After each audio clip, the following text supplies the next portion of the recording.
నుంచి ఇదంతా డ్రామాలా కనిపిస్తుండదా నీకు? నీ బిడ్డకే కాదు, ఏ ఆడబిడ్డకిటైనా మా ఆయన ఇట్లానే కాపాడతాడు. అది ఆయన నీతి. మానవులు లేకుండా ఏం జన్మయ్యా నీది? శివలే పెద్ద సినిమా చూసి మాట్లాడున్నా. నువ్వు గుమ్మనుండప్ప. నీ కొడుకునంటే నువ్వు ఊరుకుంటావేమో గాని ఎవడైనా నా మొగుడినంటే నేను ఊరుకునేదే లేదు. నేను చేసిందే కాక మళ్ళా మాట కూడా పడాలా? ఇంకా ఎంత సాధిస్తారా? ఇంటి పేరు ఇంటి పేరు అని ఎవరికి కావాలా? ఇంటి పేరు పెళ్ళాడు కావాలా? ఇంటి పేరు మా ఆయన పేరు చెప్పుకుని ఊరు ఊరిగా బతుకుతాయి.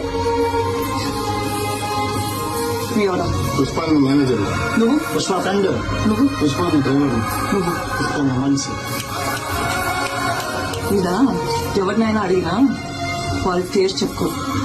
పుష్ప మంచి అని చెప్పుకుంటారు. ఇదంతా ఎందుకయ్యా? ఈయనెవరు? పుష్పాలన్నా ఇది నా మొగడంటే. యో, పుష్ప అంటే పేరు కాదు, పుష్ప అంటే బ్రాండ్. చిన్నమ్మ అసలు ఆపు. నువ్వు ఉన్నాను కదా ఇక్కడ తాటి చెట్లుగా చూసుకోవాలి. ఇల్లు కొనుక్కుంటారు. సమీ పోదమ్మా సమీ.